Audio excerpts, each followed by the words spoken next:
important. And I think it's a choice we can all make. So the essence to me of good power, if I had to contrast good to bad, let's say, would be that first off, you have to embrace and navigate tension. This is the world we live in.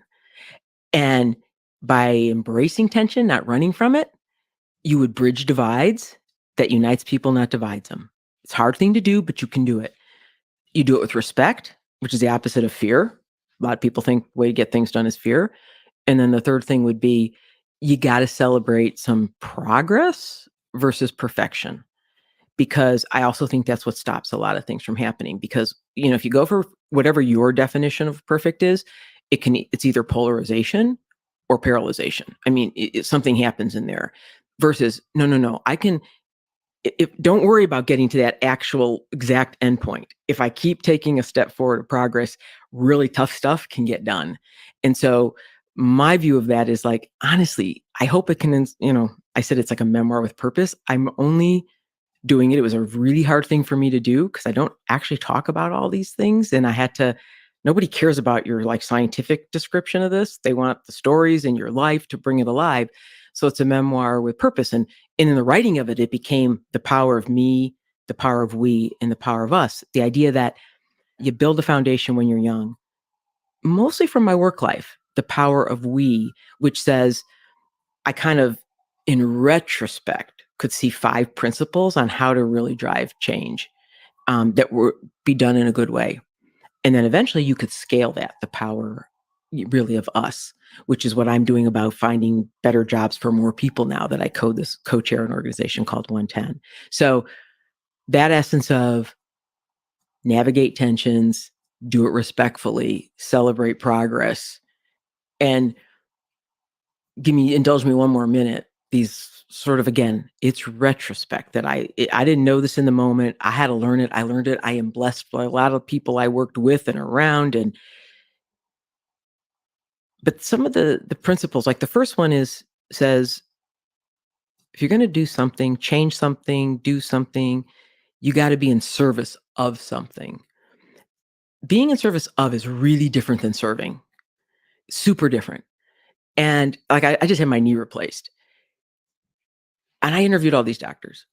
You can tell the difference of the guy who's going to do a surgery. Hey, my surgery's fine. I really don't care whether you can walk and do the stuff you wanted to do again, but because my surgery's fine. Your hardware is good. Mm-hmm. I actually had some trouble. And I had a doctor who was like, this doesn't sound right. I'm coming to you. Like, the surgery was fine. It was me that was reacting wrong to it. And he didn't care until I could walk again. Okay. There's a big difference in those two things. And it's true in any business you have. A waiter serves you food.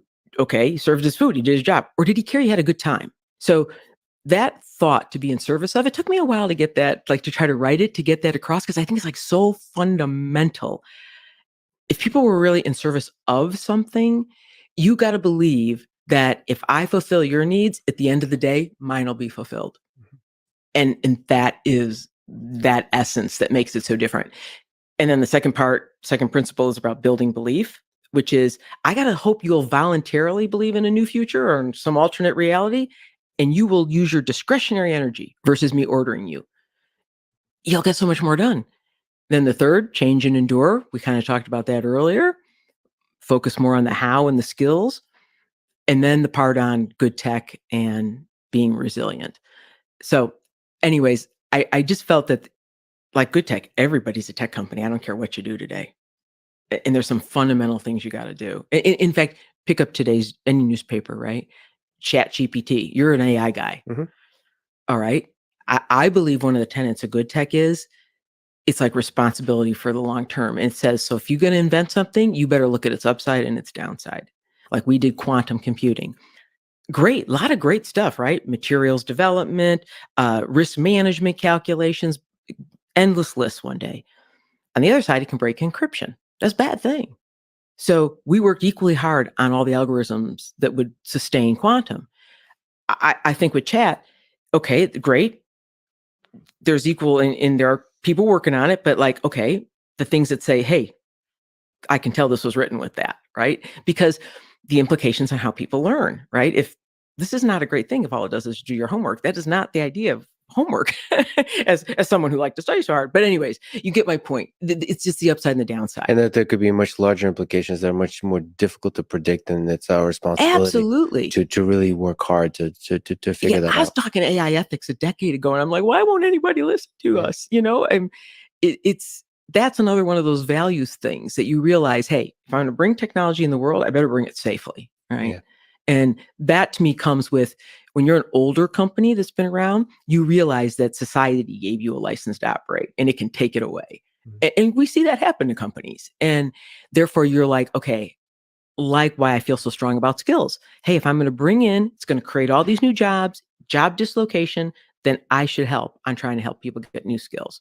Anyways, that's a long answer to what good tech, but the idea that there's kind of, in retrospect, a set of principles you could look at and maybe learn something from my sort of rocky road through there. But it started with the power of we, and there's that big leap, I think, that propagates to the things you're saying, which is the leap from focusing on yourself to the focusing on others. So that having that empathy, you've said, at some point in our lives and careers, our attention turns from ourselves to others. We still have our own goals, but we recognize that our actions affect many, that it is impossible to achieve anything truly meaningful alone. So it's, to you, I think, maybe you can correct me, but ultimate good power is about collaboration, and maybe in in large companies, like delegation on great teams. The ultimate good power is actually doing something for society. That would be my ultimate definition of So good it's power, about by the the way. results of the thing. Yeah, but how it's done, right? How it's done. And so, um, you know, when you said a leap, do you think people make a leap when they go from thinking about themselves to others?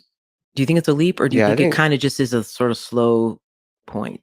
I think the leap is in deciding that this is it's like deciding that you will care about others. That this is, it's like a leap of going to the gym for the first time. It's, yes, it takes a long time to develop that and to actually care, but that decision that I'm going to actually care about other human beings, yeah.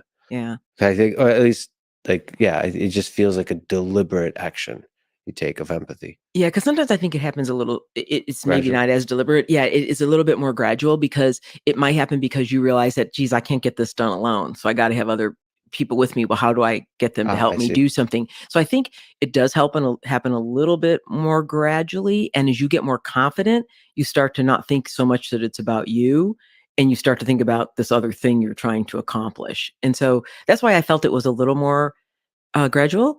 I also felt like I can remember so well, you know, this idea that, again, now we're in the 80s, 90s. I'm a woman, I'm in technology.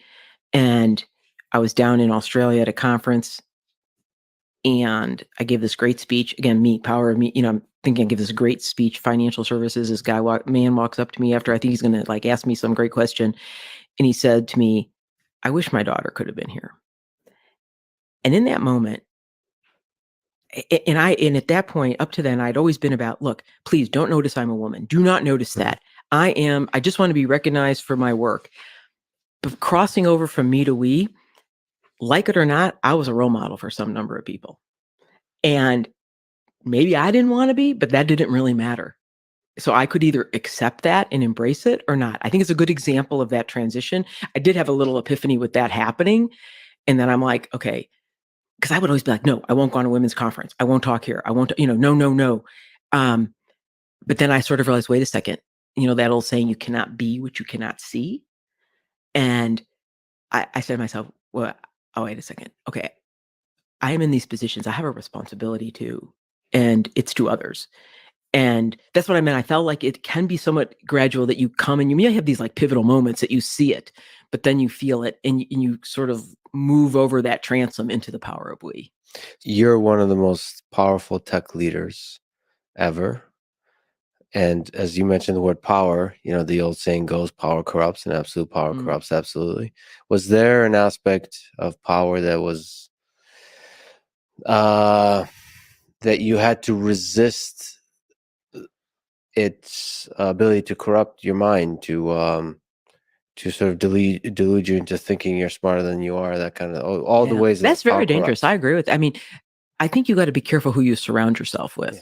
That's how I would answer that question, right? And people who will hold the mirror up to you can be done in a very positive way, by the way. It doesn't mean, but that word sycophants, you cannot have that, right? I mean, it's like I always say to someone like, hey, listen to me. Tell me what would make me better or do something. Or I have a husband that'll do that for me quite easily, by the way.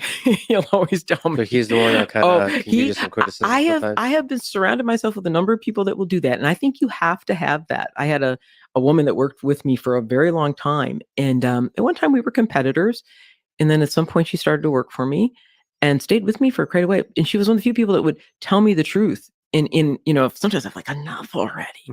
And she'd be like, do not roll your eyes at this. Yeah. And you absolutely have got to have that. And I think it'll go back to my complete commitment to inclusion and diversity, because you gotta have that variety around you. You'll get a better product and a better answer at the end of the day. And so that to resist that allure, I think it's about who you surround yourself with. Current politics would say that too. So you write about, and in general, you value diversity a lot. So, can you speak to almost like philosophically, what does diversity mean to you?